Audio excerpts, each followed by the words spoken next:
Hey, what's going on all my fellow godlies and Warframe enthusiasts around the world? This is Vance from the ever-popular web series of Warframe God Builds. So here we are, free roam. I wish I had a lot more to say about this topic, but it's an older topic, and that's going to come as a surprise to a lot of people. They're going to be like, well, this was just announced as TennoCon 2017, how is it an old topic? Well, you see, back in 2015, when I met the developers of Warframe, Digital Extremes, I specifically talked to D.E. Sheldon about this possibility. I asked if, in the perceivable future, if he could foresee Warframe becoming a free roam game. And at the time, he kind of just like shrugged and gave me this very unconfident look, like he didn't see it anytime soon. Flash forward about 3 years, and wow, what time has done for this game. It's taken off quite a bit. The game has taken on, doubled if not tripled the numbers that it had from before, which is very surprising because the developers are beyond juvenile on social media. As a matter of fact, this video would have been Sissy Frame number 4 if it weren't for the fact that the updates that they've been pushing out have been tremendous. 5 out of 5, 10 out of 10. And don't get me wrong, I'm not trying to suggest that because the developers act like juvenile, petty delinquents, that type of behavior should be overlooked because they're pushing out good updates. I just sit in the middle ground of people who aren't affected by the bullshit that's happening. So with my love of the game and the way that I produce content within it, I personally choose to overlook the way that they handle things.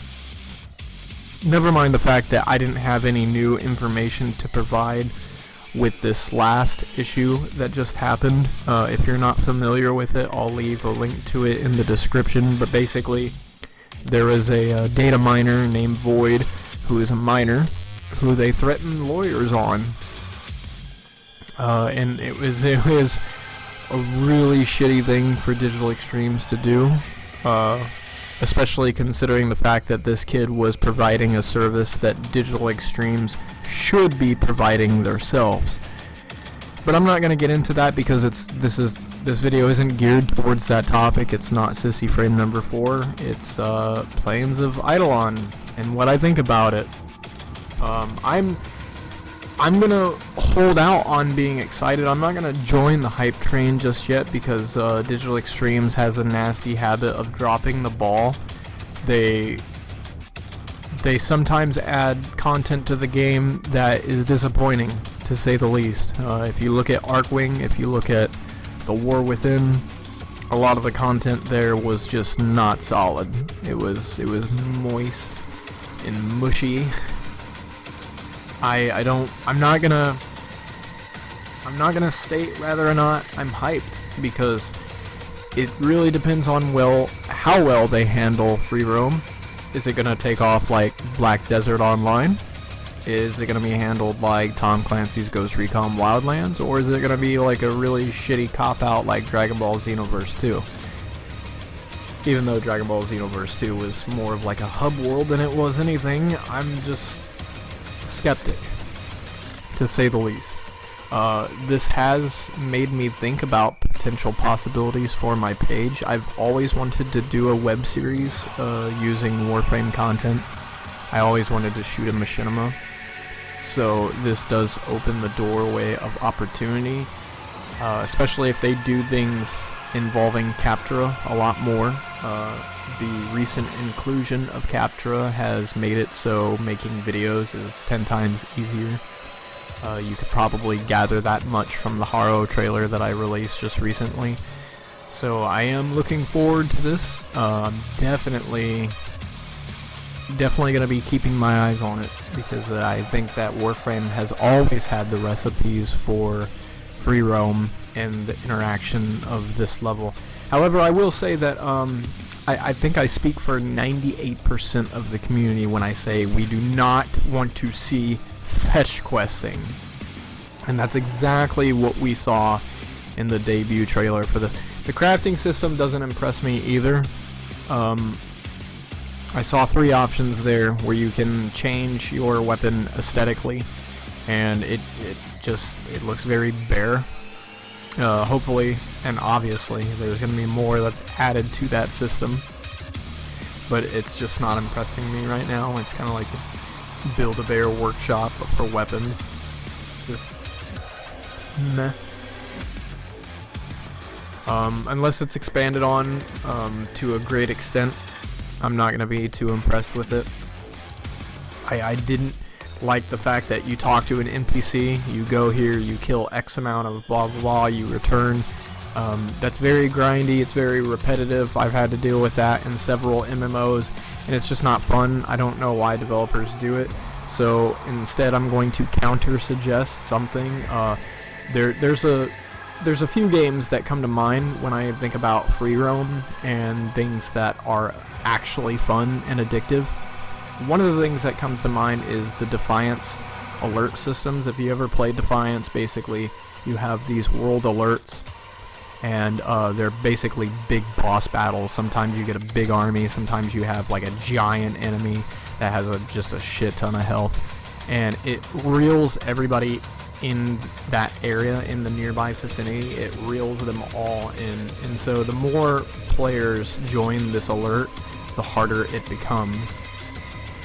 And it's just really incredible. It's just, it's a feeling like no other to have, 100 or so more players participate in that fight. It just feels like a massive army going to work on this monster. It's very immersive. I fanboy so hard over that one moment in Defiance, but that essentially is the only thing that Defiance has going good for it, is those alerts. Otherwise, it's kind of a shit game. So I would think that if Warframe could pull that off, then it would be amazing. It would be what I thought was going to be the raid before the raids were raids. I don't like the idea of puzzle solving with raids, so I'd definitely like to see a huge boss battle. I don't know if Warframe could pull that off, because they seem to have issues loading your rendering character models while you're in like a really busy server for the relays. So I don't know if they could pull world alerts off, but it would definitely be an added bonus. Another game that I'm going to reference really quickly is Firefall.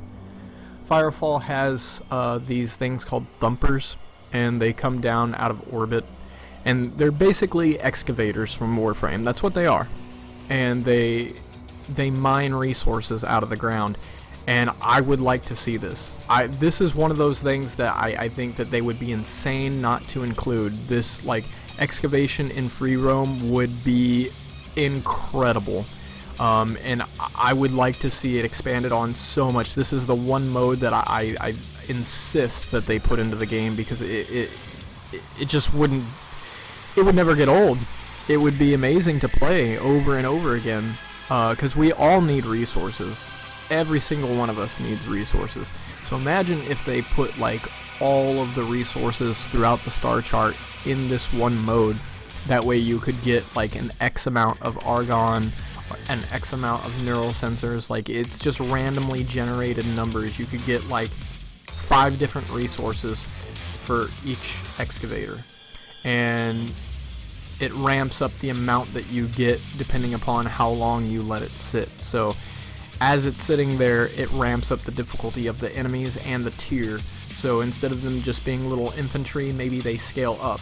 And finally, like within, I don't know, say about a half an hour of gameplay, you get Lephantis that appears to try to break down the excavator, and then you have to go into Arcwing. Well, you don't have to go into Arcwing, but it would just be a better bet for you to, find success with that mission. I would love to see something like that. I think that it's totally possible for them to do. If they could pull off Plains of Eidolon, then they could definitely pull this out. I'm super excited to see where that goes. I'm more excited about the possibility, not so much the initial introduction of this update, because it's just free roam. I've played 100 other games that do free roam, and the one that's really got my attention right now is Anthem. I'm really liking the look of that. So, you know, I'm going to hold out my excitement for Warframe because it really depends on how well they handle it, but... Oh my god, Excalibur Umbra. Oh my god. I screamed like a little girl when I first saw that trailer because it's been 2 years, it's almost been 3 years, and we're finally getting this guy, which means that, you know, Excalibur Reforged is finally coming. It's on the way. As soon as I get my hands on Umbra, I'll be going to work on a Excalibur Reforged, so rest assured that that's eventually going to happen. Hydroid Prime, not necessarily excited about that. I'm not really feeling these Prime accessories or the Prime weapons. I think the armor accessories don't look that great, but I think that the weapons themselves, they look amazing. I'm just not interested in those weapons in particular. Hydroid Prime, of course I'm going to upgrade to that. You know, if I have a normal Warframe, I always upgrade to the Prime. But I'm interested to see a rework from Hydroid Prime. I have no idea what they have in mind, but I was never one of those guys who was totally against Hydroid because he has Curative Undertow, which essentially can keep you alive in a lot of content that like old school Oberon players couldn't hang in. When like everybody else was complaining about Hydroid being squishy, I was, you know, wrecking in-game level content just fine.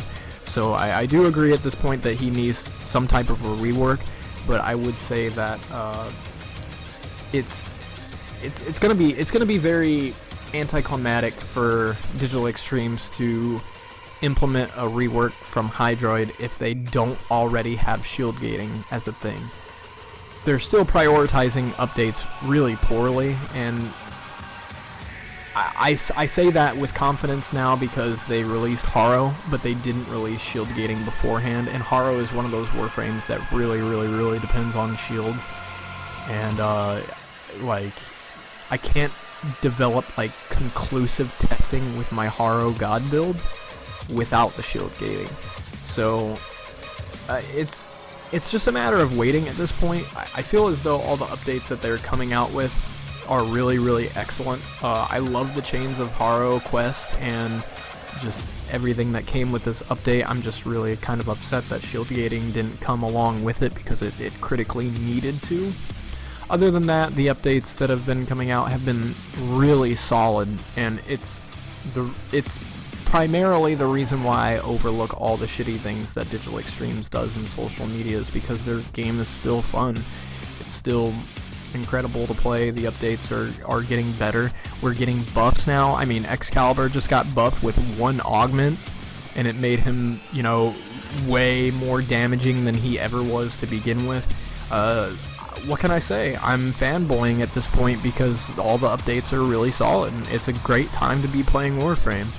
So I hope that this quenched your thirst for my thoughts on the new stuff released at TennoCon.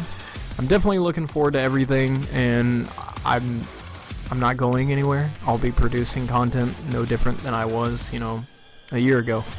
It's just I'm doing it at a slower rate now because I'm trying to get the ball rolling. I'm trying to transition into my own content. That and real world issues, it's kind of preventing me from, you know, uploading at the rate that I would like to be uploading. But nevertheless, I'm here to stay. I'll be producing content for you guys, and until next time, this has been Vance signing out. As always, if you like this video, smash that like button, comment, share, subscribe, do everything I always encourage you to do. And until next time, see y'all later. Peace.